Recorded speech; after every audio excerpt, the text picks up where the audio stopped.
Assalamualaikum warahmatullahi wabarakatuh.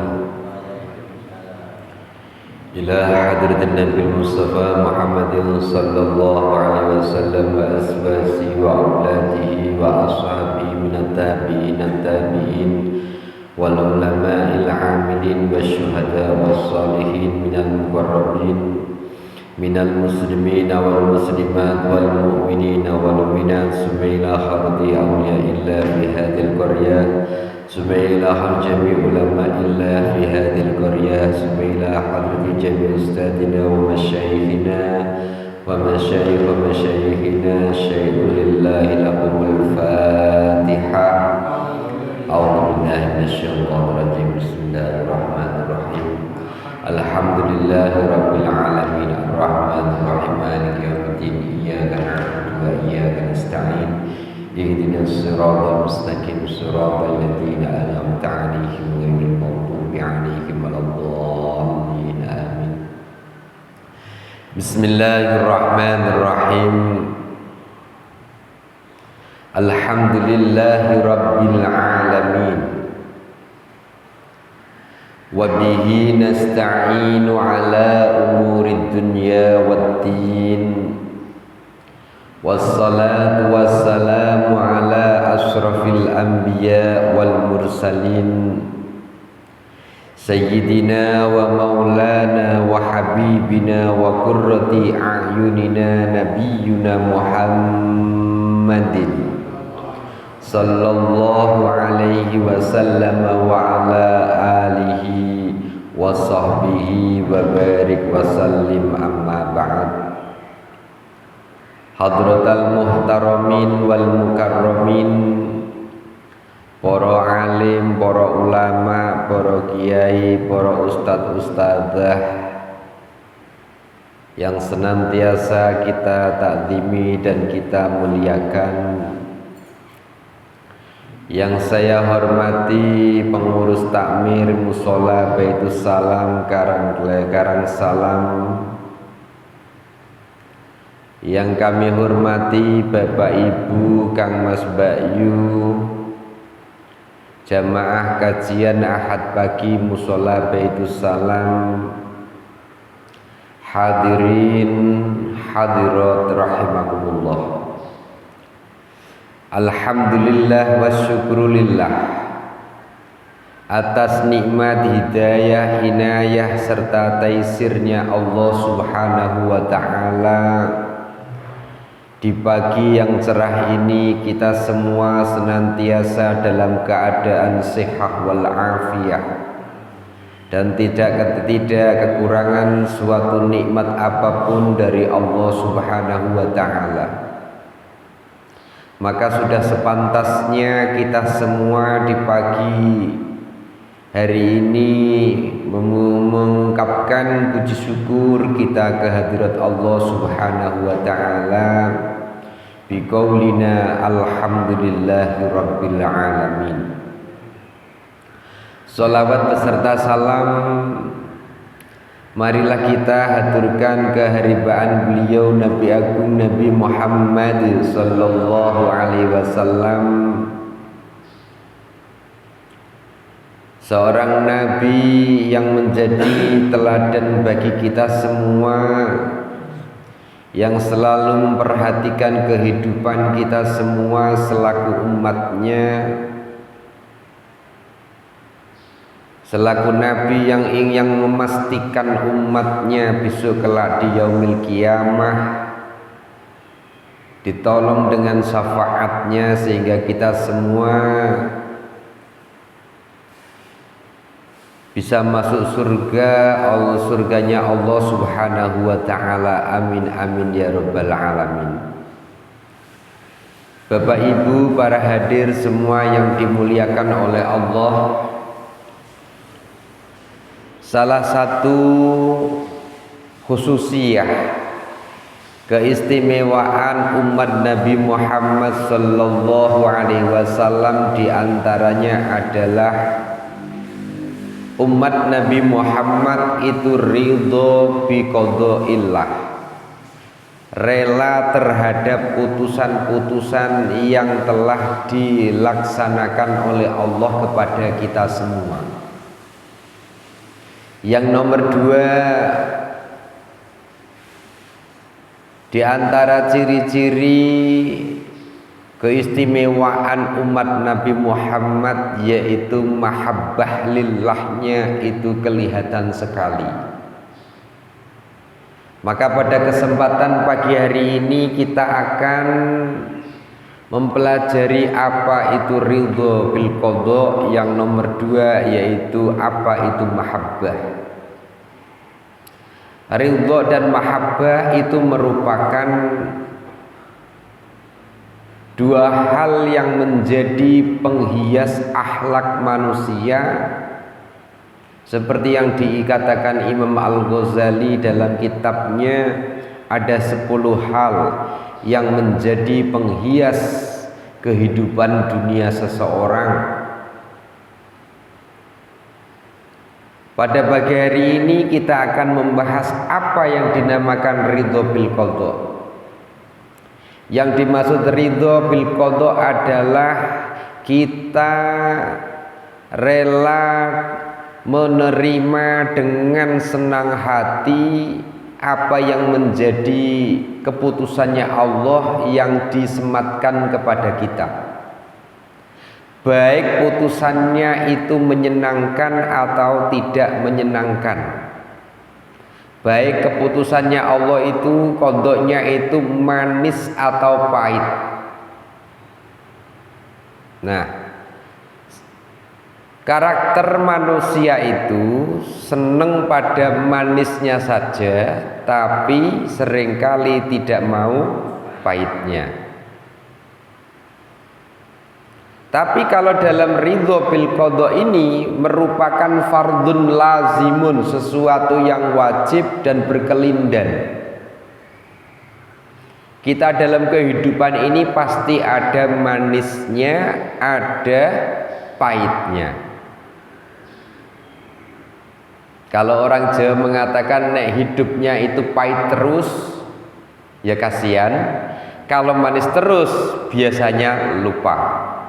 Maka antara manis dan pahit itu suatu kata yang bagaikan sisi mata uang yang tidak dipisahkan. Hari ini ada orang yang senang, tapi tidak akan selamanya senang. Suatu saat dia pasti akan menemukan sesuatu yang pahit. Nah, senang dan pahitnya itu dialamatkan dari urusan duniawi. Maka kita dalam kondisi kita sehari-hari itu pasti ada senang, ada tidak senang, pahit atau manis.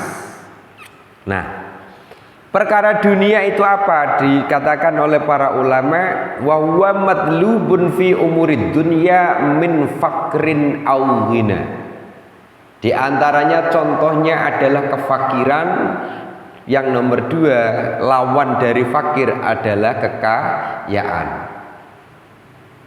Nah, ini contohnya banyak. Ada seseorang di sisi waktu dia ini keadaan kaya, tapi kekayaannya itu tidak jaminan langgeng selamanya. Ketika Allah menghendaki dia fakir, kekayaannya itu langsung hilang dalam hitungan jam. Ya toh? Nggih.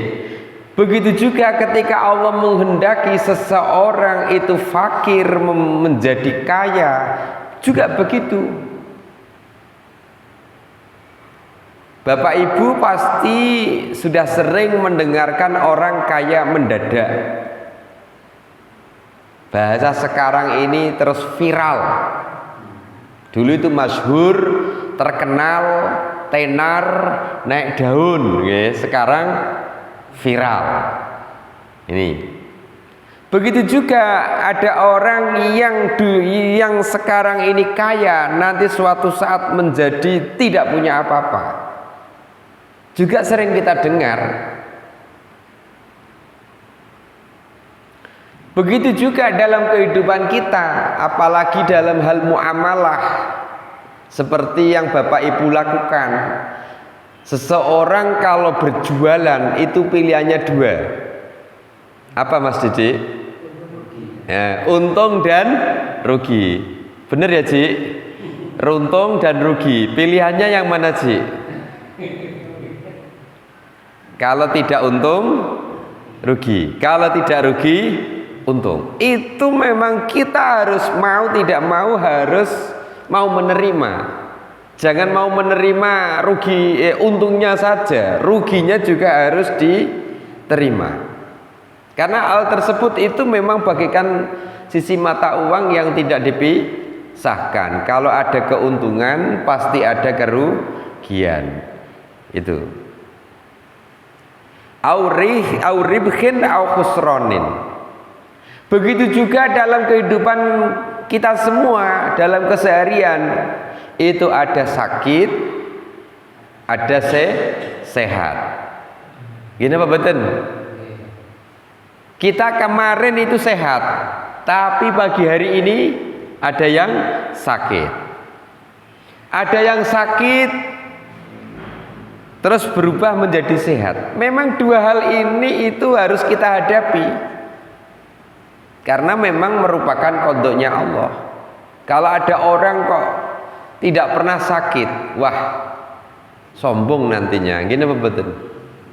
Bahkan kalau ada orang itu kok sehat terus, tidak pernah sakit, maka dia ini tidak akan bisa merasakan nikmatnya sakit. Karena yang bisa merasakan nikmatnya sakit adalah seseorang yang sembuh dari sakitnya. Akhirnya dia itu sehat. Maka sehat, sakit itu dua hal yang memang tidak bisa dipisahkan. Pilihannya dua. Kalau tidak sakit, sehat. Kalau tidak sehat, sakit. Nah, begitu juga dalam keseharian kita ada dua hal yang jadi pilihan kita. Kita ini pilihannya hidup, tapi kematian dipilih juga enggak? Kalau ada kehidupan, pasti ada kematian. Hanya persoalannya tinggal nunggu waktu saja. Kapan pun laki-laki maupun perempuan akan mati semua. Muda atau kaya, muda atau tua akan mati. Kaya atau fakir akan mati. Semuanya. Seseorang yang hidup pasti akan merasakan kematian. Nah ini kita harus ridho.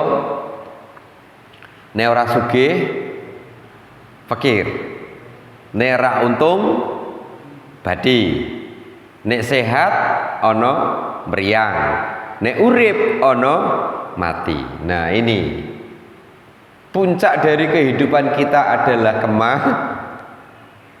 apa Pak? Masya Allah. Ini semoga saudara kita, teman kita, sahabat kita yang sudah mendahului kita, semoga senantiasa mendapatkan ampunan dari Allah Subhanahu wa Ta'ala, selalu diberi rahmatnya, dijauhkan dari siksa kubur, diberikan balasan amal-amalnya yang setimpal. Ini Masya Allah, kematian. Wa fil hadisil qudsi, Allah Subhanahu wa Ta'ala dalam hadis qudsi itu mengatakan, man lam yardho bi qadai wa lam yasbir ala balai wa lam yaskur na'mai falyattahid rabban sawai atau siwai. Kalau kita ini tidak ridho dengan keputusannya Allah, ada yang kaya, ada yang miskin, ada yang sehat, ada yang sakit, ada yang rugi, ada yang beruntung, ya, dan tidak sabar terhadap balak-balaknya Allah, Begitu juga tidak mau mensyukuri nikmat-nikmatnya Allah, sampai kata Allah, carilah Tuhan selain aku. Masya Allah, kita pernah membahas tentang masalah syukur. Syukur itu ungkapan hati kita atas nikmatnya Allah yang diberikan kepada kita, lalu kita gunakan nikmat itu untuk mendekat kepadanya. Contoh, Bapak Ibu pagi hari ini dalam keadaan sehat, akhirnya mensyukuri sehatnya kita gunakan untuk mendekat kepada Allah dengan cara kita duduk bersama di musola ini dalam rangka mencari ilmu. Itu mensyukuri nikmat yang berupa kaki kita yang bisa berjalan. Gitu apa betul? Nggih, tanpa kita sadari kita ini bagian dari mensyukuri nikmat. Sudah pernah saya sampaikan bahwa syukur itu yang paling mudah dengan lisan, dengan mengucapkan alhamdulillah. Nah, yang menjadi pertanyaan kita ini, mengucapkan syukur alhamdulillah dengan lisan ini biasanya nikmat yang kecil apa nikmat yang besar? Mengucapkan alhamdulillah itu kita ini masih pilih-pilih. Ya, seperti Mas Didi nambah mobil gitu, syukurnya alhamdulillah gitu.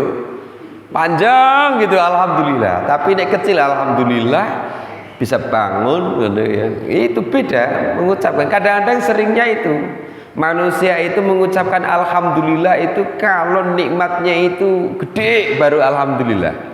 Padahal kita ini lupa, semalaman kita ini bisa tidur. Kelopak mata kita bisa menempel ini, semalaman bisa tidur. Itu bagian dari nikmat yang luar biasa. Gini apa betul? Nah ini Masya Allah, mengucapkan alhamdulillah. Makanya setelah bangun tidur, alhamdulillahilladzi ahyana ba'dama amatana wa ilaihin nusyur. Untung orang kebablasan ya Mas Didi. Alhamdulillah, Masya Allah. Begitu juga syukur yang di atasnya ada syukur bil qalbi. Kita ini sadar dengan sesadar-sadarnya segala sesuatu yang kita miliki, yang ada pada diri kita semuanya itu asal muasalnya dari Allah Subhanahu wa ta'ala. Makanya Mas Didi jangan gembelengan, aku tuku mobil mergo aku nyambut gawe. Itu salah sebetulnya. Sing bener itu sabab ikhtiarnya saya bekerja, saya diberi rezeki oleh Allah sehingga bisa nambah mobil oren gitu loh. Aslinya itu pemberian Gusti Allah. Itu namanya ikrar bil qalbi. Lah ini yang kadang-kadang kita itu kebablasan Bapak Ibu. Aku angger ora nyambut gawe ora mangan. Pernah dengar kalimat seperti itu? Itu sama saja kita itu tidak percaya kepada Gusti Allah. Nyatanya ada orang nggak bekerja ya bisa makan, gitu. Tapi tetap kita ini ikhtiar gitu loh. Intinya yang memberi rezeki itu Gusti Allah. Kalau Allah tidak menghendaki, kita ini tidak akan mempunyai apa-apa Bapak Ibu. Ya seperti Mas Didi ini, dikehendaki oleh Allah mempunyai mobil warna oranye, itu dikehendaki. Kalau tidak dikehendaki sampai kapanpun kita ini tidak akan punya. Nah ini yang sering kita harus sadar, meskipun kita memang punya sabab berupa ikhtiar, alasannya biar tidak sombong. Itu yang nomor 3, itu asyukru bil jawarih. Kita ini mensyukuri atas panca indera kita, atas anggota tubuh kita. Kita gunakan mata kita, alhamdulillah bisa melihat. kita gunakan untuk membaca, melihat hal-hal yang baik. Alhamdulillah pendengaran kita bisa mendengar, ya, kita gunakan untuk ngaji, mendengarkan hal yang baik. Tangan kita alhamdulillah masih bisa bergerak dengan baik, kita gunakan untuk hal-hal yang baik, untuk menolong, untuk melakukan hal yang baik. Kaki kita sampai hati kita. Nah, kalau kita ini tanpa sadar, fungsi dari anggota tubuh kita ini banyak yang berkurang. Gini apa betul? Kuping sudah fungsinya sudah tidak optimal. Mata penglihatannya sudah tidak tajam. Ya, kecuali melihat uang 100 ribuan lah tajam. Tapi maca Quran iki kayaknya blawur kabeh gitu. Blawur kabeh gitu. Itu menunjukkan fungsi mata kita sudah berkurang. Lisan kita gitu masih bisa berbicara. Kalau sudah merot, nah akhirnya kita itu menyesal. Iya ya, waktu saya ini masih bisa berbicara, kok saya nggak berbicara yang baik ya, kok malah tambah ngerasani wong baik itu ya. Nah bareng sudah merot baru menyesal, itu macam-macam. Nah ini syukur bidah. Akhirnya kita gunakan anggota tubuh kita untuk mendekat kepada Allah melalui apa yang menjadi perintahnya dan menjauhi apa yang menjadi larangannya. Itu. Lah kita ini juga harus disuruh untuk bersabar atas balak-balaknya Allah. Ada ungkapan, kalau seseorang itu dicintai oleh Allah, maka Allah itu akan memberikan ujian. Itu bukti cinta. Makanya seseorang itu bisa naik derajat sebab kesabaran. Sabar yang paling kemarin sudah saya sampaikan. Sabar ada level 3. Sabar mentaati perintahnya Allah. Sabar mentaati perintahnya Allah itu grade-nya paling rendah. Yang nomor 2 agak tinggi lagi, itu sabar tidak melakukan larangannya Gusti Allah. Itu nomor 2. Nah ini berat ini. Kalau kita ini sabar terhadap larangannya Allah itu, kalau di depan banyak orang kita bisa. Yang sulit itu kalau sedang sendirian, kita itu sabar tidak melanggar perintahnya Gusti Allah, itu terasa berat sekali. Makanya akhirnya kita ini disuruh untuk bareng-bareng ngaji. Itu biar enteng. Jenengan ngaji sendiri beratnya luar biasa Bapak Ibu. Gini Pak Boten. Jenengan deres sendirian dengan deres bareng, kira-kira dapatnya banyak mana? Kalau dihitung dari secara kuantitas, kualitas ya kembali pada pribadi masing-masing. Kula panjenengan bar subuh deres entuk sak halaman ki wis top. Tapi nek bareng-bareng wayah Ramadan iso dapat 1. Ngene apa mboten? Niki. Tapi ini sendirian godaannya lebih banyak. Ini apa betul? Nah ini. Yang nomor 2, nomor 3 itu sabar terhadap cobaan. Nah ini. Makanya kalau panjenengan dari sisi pahalanya juga beda. Kemarin sudah saya katakan, seseorang yang sabar mentaati perintah-perintahnya Allah itu pahalanya 300 derajat. Sabar terhadap menjauhi larangannya Allah itu pahalanya 600 derajat. Sabar terhadap cobaan-cobaan yang bertubi-tubi pada dirinya, dia tidak mengeluh, tidak sambat-sambat. Dia ini hanya tawakal pada Allah, dia sambatnya hanya kepada Allah, pahalanya 900 derajat. Nah, kalau panjenengan kayaknya malah sing nggak sabar ini masalah cobaan kita. Nek cobaan atas perintahnya, sabar dengan perintahnya kita kuat. Sabar dengan menjauhi larangannya ini kita agak kuat. Yang tidak kuat itu adalah sabar terhadap ujian atau apa ya, musibah yang menimpa kita. Makanya yang sabar itu pahalanya banyak. Ya, sampai Allah dalam hadis qudsinya, siapa yang tidak ridho dengan qadha-nya Allah, putusannya Allah, siapa yang tidak sabar terhadap bala yang diberikan Allah, siapa yang tidak syukur terhadap nikmat-nikmatnya Allah, maka ambillah Tuhan yang lain. Nah, kita ini diciptakan oleh Allah ini ya karena ada yang menciptakan. Siapa? Allah Subhanahu wa ta'ala. Ini kayaknya terkait dengan masalah ridho bil qadha. Kita ini sudah melewati manis dan pahitnya kehidupan. Kita semua insya Allah sudah merasakan. Apalagi urusan muamalah, urusan apa duniawi. Fakir kita sudah pernah, kaya kita pernah, untung ya sudah pernah, rugi ya sering. Ya, tinggal satu Bapak Ibu, kita ini hidup, tinggal nunggu siapa? Nunggu selanjutnya adalah kematian. Mau tidak mau kita harus ridho. Kalau kematian sudah di depan kita, kita harus ridho. Karena memang itu sudah menjadi sunnatullah. Segala sesuatu yang ada di dunia ini dan ada denutnya dinya, maka suatu saat dia ini akan meninggal. Gini apa betul? Mau tidak mau, masya Allah ini, ya. Mau tidak mau, itu sudah dalam ilmu tauhid begitu.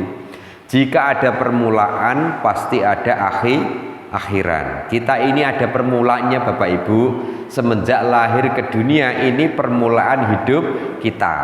Begitu juga di dunia ini pasti ada akhirannya. Kalau permulaan kita di dunia ini ditandai dengan kehidupan kita, akhiran kita ini di dunia ditandai dengan kematian. Kenapa betul? Masya Allah. Kita harus ridho. Meskipun ya berat sekali, ya. Ngaten. Wa qala Nabi sallallahu alaihi wasallam dzaqa ta'mal imani man radiya billahi rabban. Seseorang yang mampu merasakan nikmatnya iman kepada Allah itu adalah orang yang ridho terhadap Allah menjadi Tuhannya. Makanya kalau seseorang memang merasakan manisnya iman, dia akan ridho atas segala keputusan atau qadha-nya Allah Subhanahu wa ta'ala.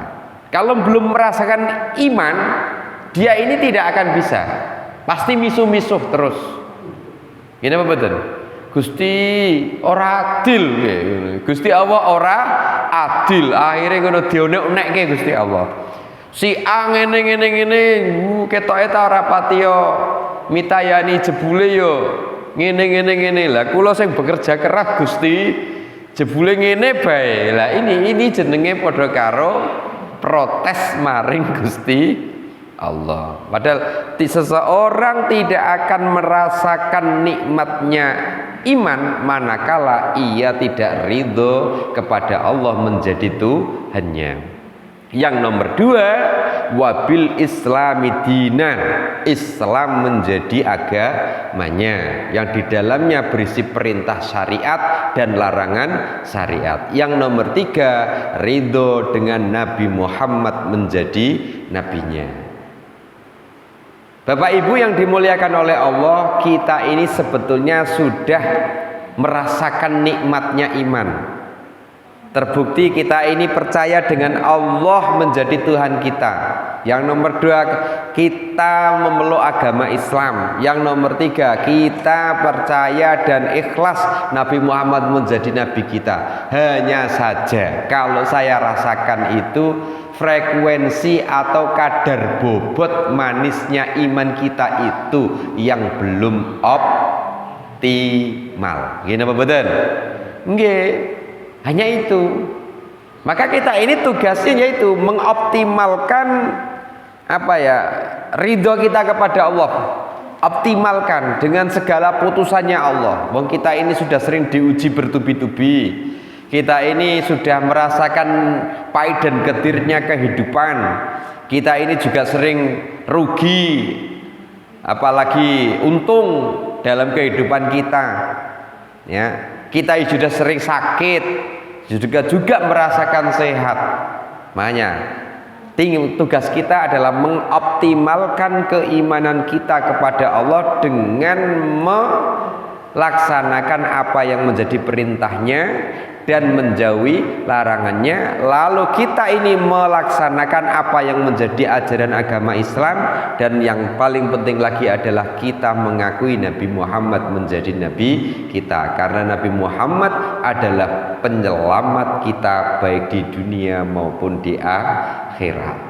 Nah ini, kita di dunia ini selamat, tapi di akhirat selamat apa enggak? Wallahu a'lam. Makanya kita butuh penyelamat kita, yaitu Nabi Muhammad sallallahu alaihi wasallam.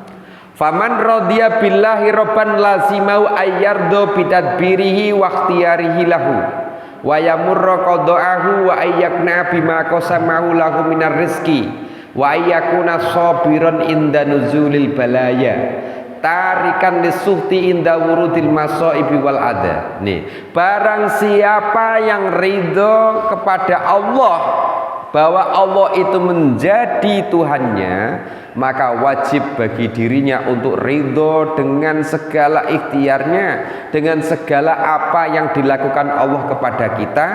Begitu juga kita melewati putusan-putusannya Allah dengan senang hati dan qanaah atau menerima apa yang telah direzekikan Allah kepada kita. Ya, namanya rezeki masing-masing nggih. Kita ini seberapapun tetep kurang nggih. Ngoten niku. Wis duwe abang kepengin duwe oren. Sesuk kayane kepengin duwe ireng. Kaya ngono iku ra qanaah. Ngono iki sing kurang baik. Nah, kudu bersyukur.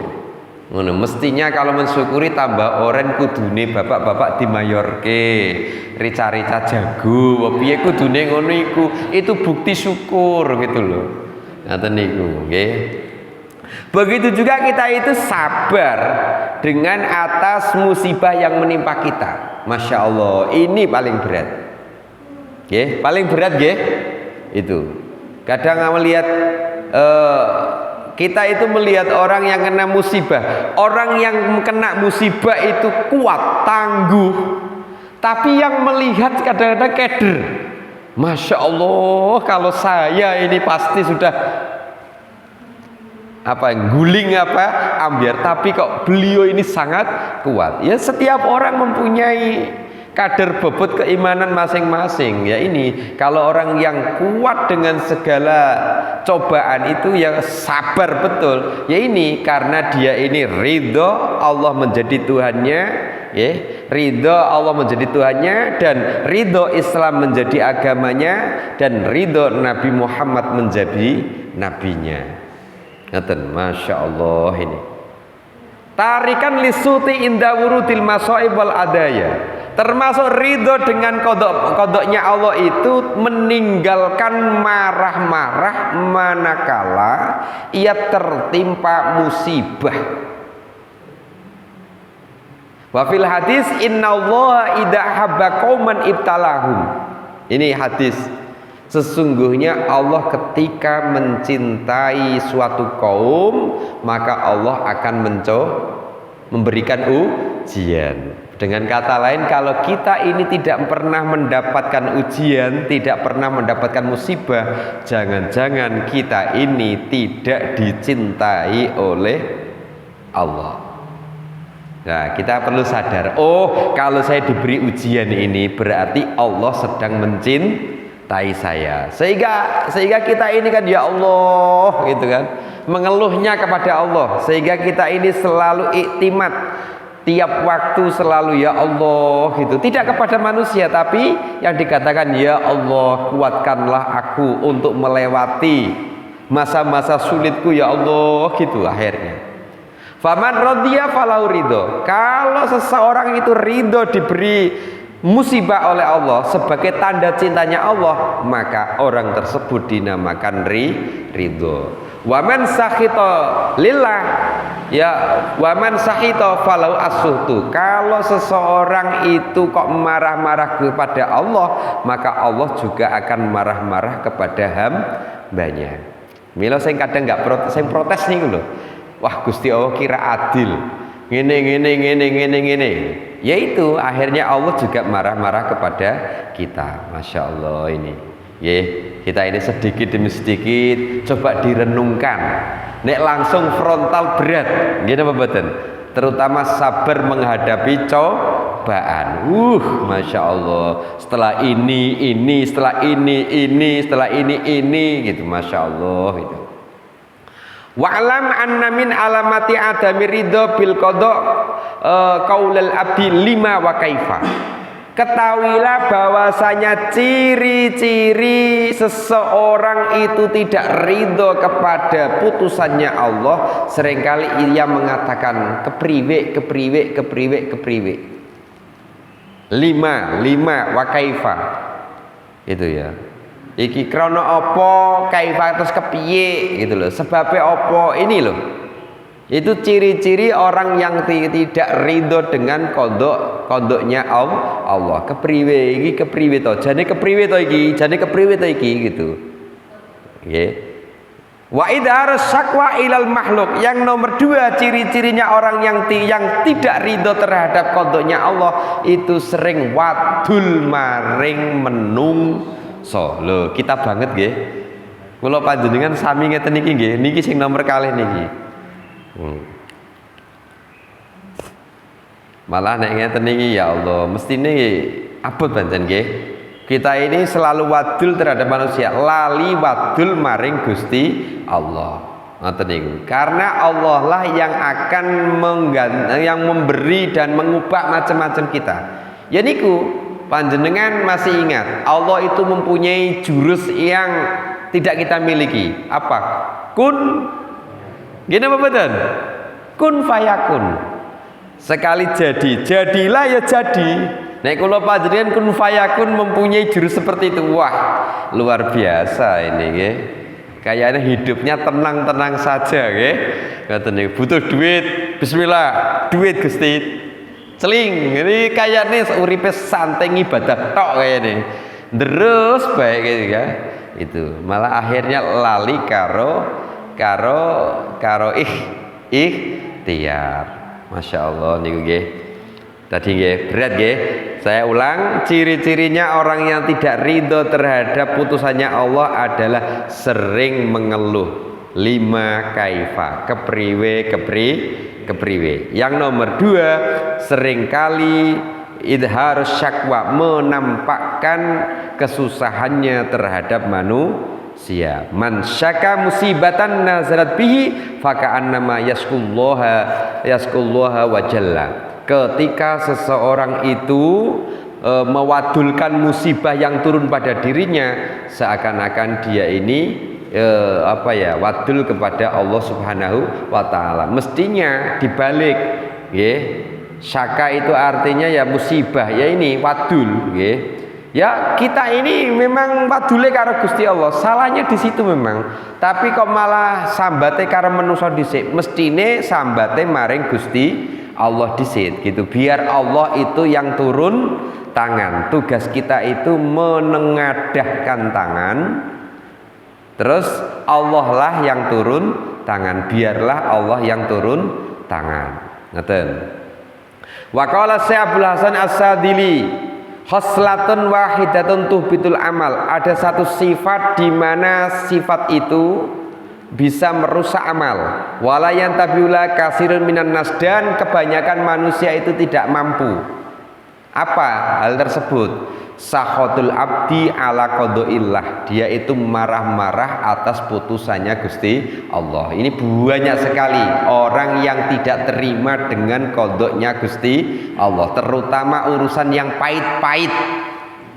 Ya, tapi kalau senang lali karo Gusti Allah, gini betul. Tapi kalau enggak senang misuh maring Gusti Allah. Ngaten niku. Maka ya nek contohnya guyonane ngene Mas Didi, di antara nikmatnya Allah itu kalau memang apa ya seneng entuk nikmate Gusti Allah ya memang harus diwujudkan dalam bentuk syukur yang nyata gitu. Dengan apa? Yaitu tadi mendekatkan diri kita pada sesuatu yang disenangi oleh Gusti Allah itu. Masya Allah, temriki ngoten nggih, satu amal ya, ada satu perkara yang bisa merusak amal, tapi kebanyakan manusia itu tidak mau dengan walayan tabiulaha kasirun minal amal, dan ada amal yang tidak disukai oleh manusia, yaitu ketika dia diberi ujian oleh Allah, diberi qadha putusan oleh Allah, dia ini marah. Masya Allah, memang manusiawi nggih. Kula panjenengan akeh misuwe maring Gusti Allah ketimbang syukure. Nggih, dzalika bi annahum karihu ma anzalallah fa ahbata a'malahum. Manusia itu memang seringe protes maring Gusti Allah atas apa yang ia terima. Ya wis niku, pingine nek urusan rezeki ya entuke akeh, ngoten niku nggih. Pingine nek sehat ya luweh akeh ketimbang priyange. Pingine sing enak-enak tok, ora gelem karo sing ora enak. Ngoten pun niki ridho, Masya Allah. Semoga kita semua dengan mempelajari sedikit ini tentang ridho kita mulai bisa merenung. Karena tadi pahit dan manis itu dua hal yang saling berkelindan, tidak bisa dipisahkan. Gini apa betul? Nek ora seneng ya sedih, nek ora pahit ya manis, gitu. Ngeten niku. Nek ora untung ya rugi, nek ora waras ya sehat, nek ora sehat ya priang. Niku padha yang terakhir ini, nikmat, nek urip wis mesti bakal iki wis tinggal niki. Akhir oh iya ya, mau tidak mau akhirnya kita menerima qadha-nya Gusti Allah. Bapak Ibu yang dimuliakan oleh Allah, yang nomor 2 yaitu mahabbah. Mahabbah itu secara makna artinya cinta. Lah tergantung cinta kita pada siapa. Kalau kata mahabbah itu disandarkan pada manusia, berarti kita cinta pada manusia. Kalau mahabbah itu disandarkan kepada Allah, maka artinya kita mencintai Gusti Allah. Yang dimaksud di sini adalah mahabbah lillah, mencintai Allah Subhanahu wa taala. Halatun yajidu al-insan fi qalbih. Lah kita ini bisa merasakan cinta kita kepada Allah itu di mana letaknya? Ya, setiap manusia yang mempunyai rasa cinta kepada Allah, maka ia akan menemukan dalam hatinya. Gitu. Kita merasakan cinta itu kan dalam hati, gitu. Yang mempunyai, karena ini urusan hati ini. Ta'milu ala inimaki fi ta'atih wal istihadi fi khidmatih wal musara'ati ila mardhatihi. Ciri-ciri seseorang yang cinta kepada Allah adalah berusaha dengan sekuat tenaga untuk mentaati apa yang menjadi perintahnya Allah, meskipun itu berat. Kula nate ceritake niki. Poso Ramadan ki enteng napa abot Mas Didi? Abot. Tapi panjenengan Ramadan wingi lolos nggih. Lolos nggih. Sebabe apa? Sebabe kula panjenengan mencintai Allah. Akhirnya perintahnya Allah kita ini seberat apapun kita lakukan, seperti cinta kita pada manusia dan cinta kita pada istri kita, anak kita, apapun demi keluarga, yang penting halal, seberat apapun kita lakukan. Gini apa betul? Kalau bukan karena faktor cinta nggak mungkin, tinggal turu baik kayaknya. Ya, tapi kula panjenengan sebagai kepala keluarga rela berangkat pagi, pulang petang demi ikhtiar mencari rezeki untuk mencukupi keluarga kita. Maka hal itu merupakan cinta kita pada keluarga. Nek gak cinta ora mungkin digoleke nafkah. Nggih napa mboten? Sama ketika kita cinta kepada Gusti Allah, kita melakukan perintahnya meskipun itu berat. Wal istihadu fi khidmati, dan kita sangat berusaha untuk selalu melayani apa yang menjadi keinginannya. Ya, Allah menghendaki kita itu untuk beribadah. Buktinya wa ma khalaqtul jinna wal insa illa liya'budun. Kita itu diciptakan oleh Allah, tugas utamanya adalah beribadah. Itu aslinya yang sering kita lupakan. Lah berhubung kita ini di dunia ya butuh makan, maka beribadahlah. Ya, bekerjalah untuk sangu ibadah. Lah sing repot iku nyambut gawe terus tapi lali. Nah itu berarti lali karo tugas utama nih. Wong jelas wa ma khalaqtul jinna wal insa illa liya'budun. Tugas utama kita di dunia ini, kita diciptakan ini, tugas kita itu menyembah kepada Gusti Allah. Itu ya. Lah kok nganti nyun sewune kadang-kadang niku nyambut gawe kok nganti lalingi ibadah, wis ora entuk apa-apa, ora ngibadah malah wis sembuh korat karit ngono. Ini perlu kita tanamkan dalam kita. Tugas utama kita adalah menyembah kepada Allah. Bekerja itu mencari bekal untuk beribadah. Wal istihadi fi hidmati, kita berusaha untuk selalu melayani apa yang diinginkan oleh Allah, yaitu beribadah kepadanya. Wa musari'ati ila mardatihi, dan kita itu segera, artinya cepat-cepat mencari ridho. Apa yang diridhoi oleh Allah kita ini lakukan dengan cepat, ora lede. Jadi ya satset, ya kira-kira ya mungkin angger ono adzan ya terus telek ndak gagian maring musola. Kira-kira itu karena hal itu diridhoi.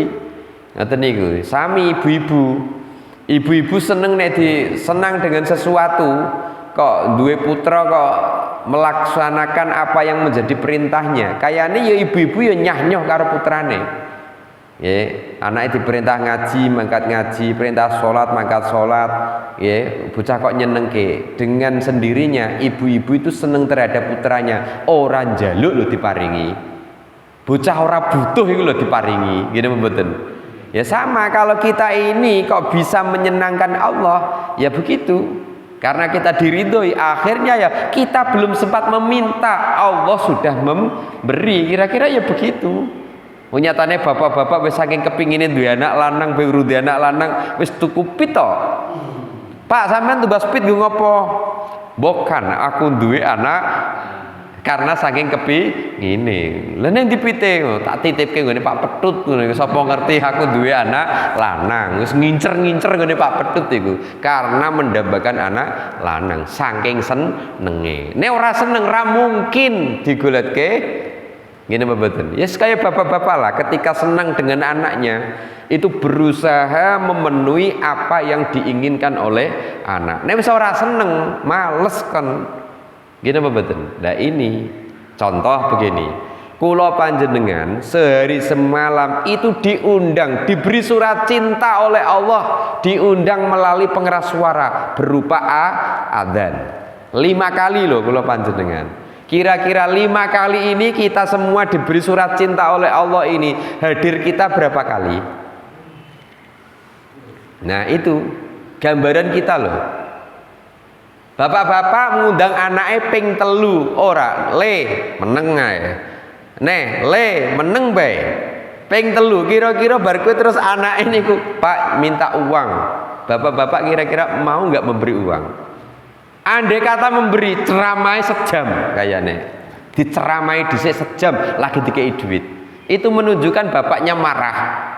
Lah kula panjenengan kok nganti dimari Gusti Allah. Wah, naudzubillah ini. Nggih. Masya Allah itu. Wa fil hadisil qudsi annanillahi tabaraka wa ta'ala wa ma yazalu abdi yataqarrabu ilayya bin nawafil hatta uhibbahu. Sebaiknya kula panjenengan itu tidak putus-putus. Ya, kula panjenengan sebagai hamba Allah itu sebaiknya tidak putus-putus dalam melakukan sholat di samping yang wajib plus dengan yang sunnah-sunnah sehingga Allah itu sampai mencintai kita.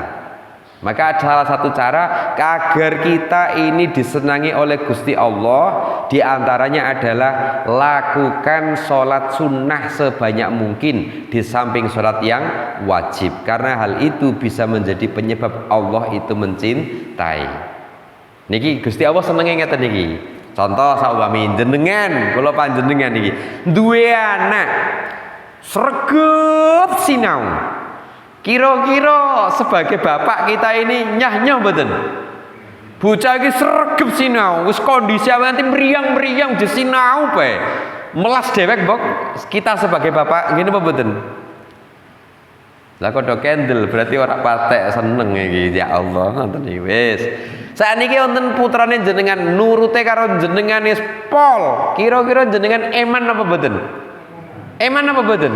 Sami kayane Gusti Allah niku eman karo kula panjenengan nalikane kula panjenengan niku purun salat 5 waktu ditambah dengan salat sunnah sampai Gusti Allah seneng. Lah salat sunnah niku sing pundi? Secara syariat salat sunnah niku qobliyah kali ba'diyah. Contoh diurut, kalau maghrib itu biasanya ba'diyah. Bon, nek ajeng qobliyah kae sekayane pripun saya kula panjenengan tekone wis komat to ya. Ora qobliyah ya ora cukup. Wis ba'diyah maghrib. Isya ya ngoten wis komat lagi teko ya ba'diyah isya. Nah, subuh iki kayane tangine gasi akhire qobliyah subuh. Nah, duhur alap qobliyah wong lagi teko adzan yo. Salate wis keri-keri ya niki ba'diyah mal duhur.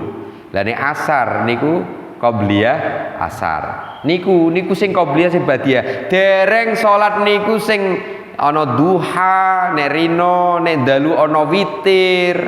Gitu, ana witir, ana tahajud, macem-macem niku. Salat-salat sunnah niku. Nah, nek kula panjenengan kok salat sunnah rajin, aja malah diwalik. Salat sunnah rajin, salat wajibe malah ora.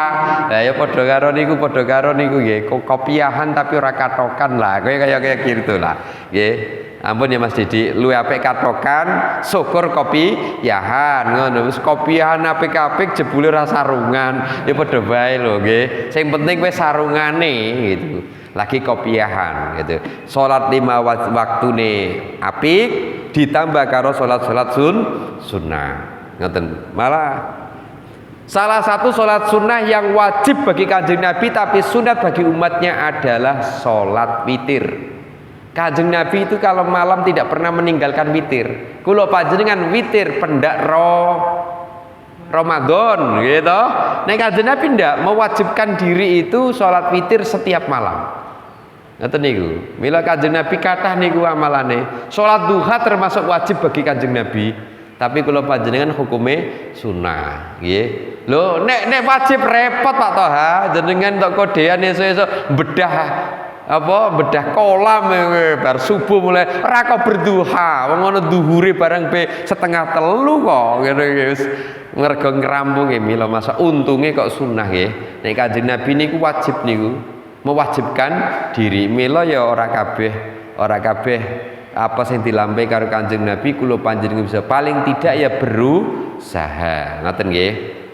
Faida ahbabtu kuntu sam'au alladhi yasma'u bi. Ketika kula panjenengan mengaku cinta kepada Allah, maka kita ini pasti akan mencintai sesuatu yang kita dengar dari Gusti Allah. Mesti jenenge seneng dirungokke. Ya kayak bapak-bapak lah ketika cinta dengan mantan pacarnya dulu lah ya, itu ibunya ya, istrinya ya. Apane sak ngomongnya dirungokke. Lah, iki kira-kira ngendikane Gusti Allah apa? Yaitu kalamullah, Al-Qur'an kan nggih. Ketika mendengarkan Al-Qur'an, dengarkan dengan seksama. Wa basaru alladzi yubsiru bi, dan tentu kita itu akan melihat sesuatu yang dilihat oleh Gusti Allah, meskipun kadang-kadang pencitraan, ngoten nggih. Oh, gelem deleng, karena memang hal itu dilihat oleh Allah. Sami kula panjenengan ngeten iki. Kira-kira kula panjenengan nyambut gawe ana mandor karo ora ana mandori, kira-kira sregep sing pundi para rawuh? Mas Didi, sampean kok ditunggoni mandor. Kira-kira lamun nyambut gawe kira-kira temenanan apa mboten? Tapi nek mandore melipir kira-kira jenengan kepripun? Nah, berhubung kita itu dilihat, akhirnya kita itu berusaha dengan sebaik mungkin agar dilihat oleh Tuhan kita, yaitu Allah Subhanahu wa Ta'ala. Maka segala perintahnya kita lakukan dengan baik dan larangannya kita tinggalkan. Dengan kata lain, pencitraan. Ya karena memang cinta, nek ora cinta, ya sabar kepingin. Wa yadu allati yabtisubiha, wa rijlahu allati yamshibiha. Tangan kita ini kita gunakan kepada sesuatu yang dicintai oleh Allah karena kita cinta Gusti Allah. Begitu juga kaki kita. Kalau kita mengaku cinta kepada Allah, maka kaki pemberiannya ini kita gunakan untuk melakukan sesuatu yang dicintai oleh Gusti Allah. Walain sa'alani la'utiyannahu.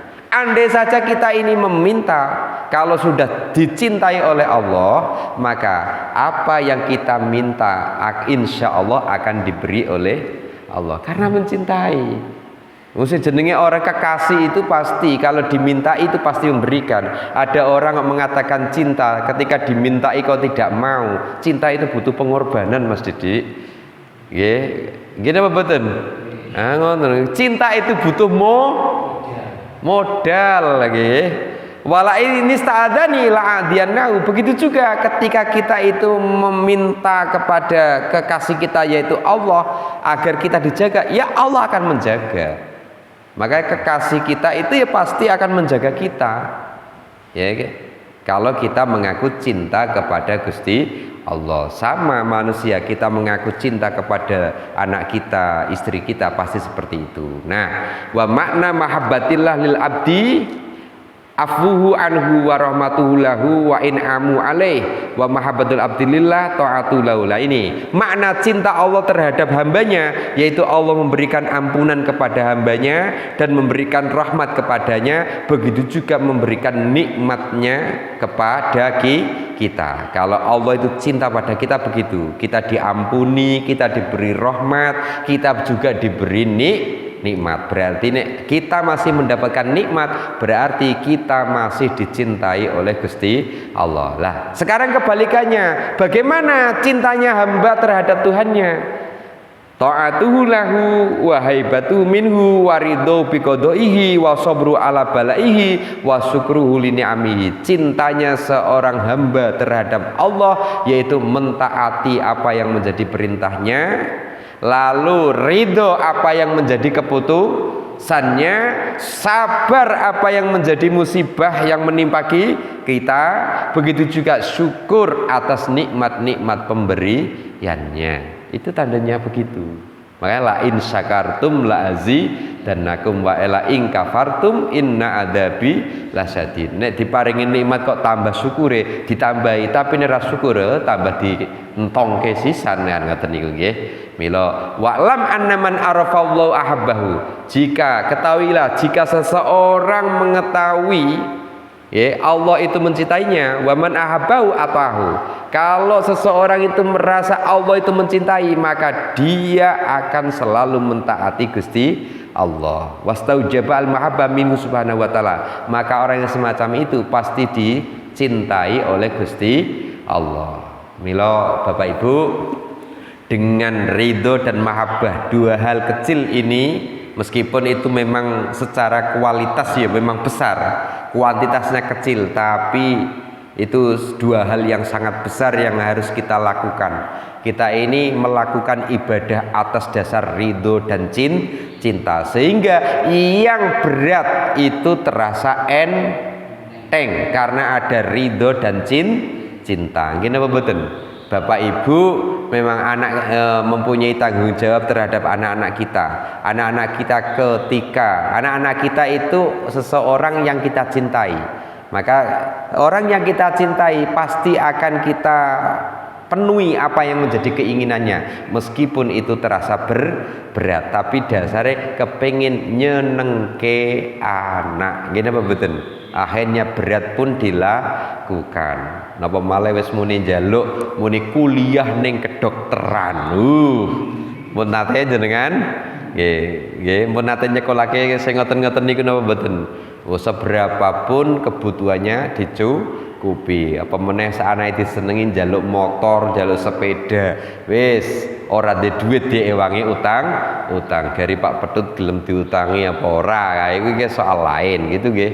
Ini makanya cinta itu butuh pengorbanan. Cinta itu butuh ridho gitu nggih. Mekaten ingkang saged kula aturaken mugi-mugi wonten manfaatipun nambahi semangat kula panjenengan. Mari kita lakukan perintahnya Allah itu dengan ridho dan mahabbah sehingga apa yang kita lakukan ini tidak sia-sia tidak sia-sia dan kita semakin semangat untuk mengabdi kepadanya. Segala kekurangan, kekhilafan atas ucapan yang telah saya lakukan kami mohon maaf yang sebesar-besarnya.